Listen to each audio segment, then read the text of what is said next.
ሰላም ውድ ቤተሰቦቼ እንዴት ናችሁ? ዛሬ ደግሞ የዶሮ ስጋ መመገብ የሚያስገኛቸውን የጤና ጥቅሞች እነግራችኋለሁ። የዶሮ ስጋ ከፍተኛ የፕሮቲን፣ አነስተኛ የስብ እንዲሁም ዝቅተኛ የኮሌስትሮል ክምችት ይይዛል።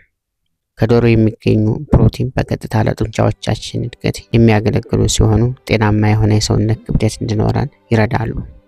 ሁለተኛ፣ አዘውትሮ የዶሮ ስጋን መመገብ አስፈላጊ የሰውነት ክብደት በመጠቀም የተስተካከለ የሰውነት አቋም እንዲኖረን ይረዳል። ሶስተኛ፣ የዶሮ ስጋ ትራይፖቶፋን በሚል አሚኖ አሲድ ክምችት ስላለው በብርድ ወቅት የተወሰነ የዶሮ ስጋን በመመገብ አእምሮን ዘና በማድረግና ድብርትን ማስወገድ ይቻላል።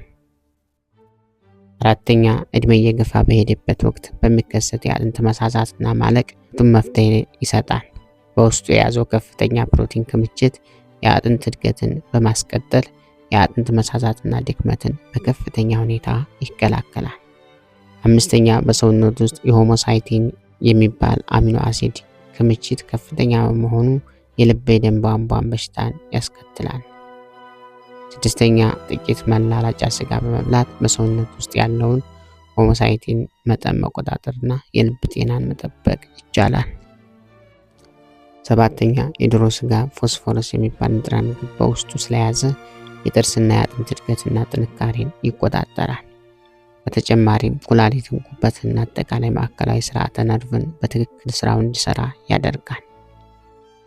ስምንተኛ፣ በዶሮ ስጋ ውስጥ የሚገኘው ሴሌኒየም የተባለ ሚኔራል በሰውነት ውስጥ ምግብ እንዲቃጠልና የሰውነት በሽታን የመከላከል አቅም እንዲጎለብት ያደርጋል። ዘጠነኛ፣ ቫይታሚን ቢ6 የኢንዛይሞችን እንቅስቃሴ ለማፋጠን በህዋሳት ውስጥ የምግብ የማቃጠል ሂደትን ያፋጥናል። አስረኛ፣ የዶሮ ስጋን ናያሲን በሚባል ቫይታሚን የበለጸገ ስለሆነ የካንሰርን ጨምሮ በዘረመል ላይ ለሚከሰቱ የተለያዩ ጉዳቶችና አደጋዎችን ይከላከላል።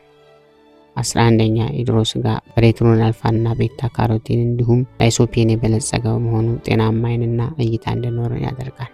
12ኛ፣ በዶሮ ስጋ ውስጥ የሚገኙ ቫይታሚን ቢ2 በከንፈር አፍና ቆዳ ላይ የሚከሰቱ የቆዳ መሰንጠቅ እንዲጠፉና በአዲስ ቲሹ እንዲተኩ ያደርጋል።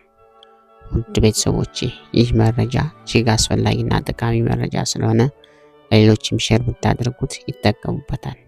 ቪዲዮውን ላይክ አድርጉት። ለቻናሉ ቤተሰብ ያልሆናችሁ ቻናሉን ሰብስክራይብ በማድረግ ቤተሰብ እንድትሆኑ ጠይቃለሁ።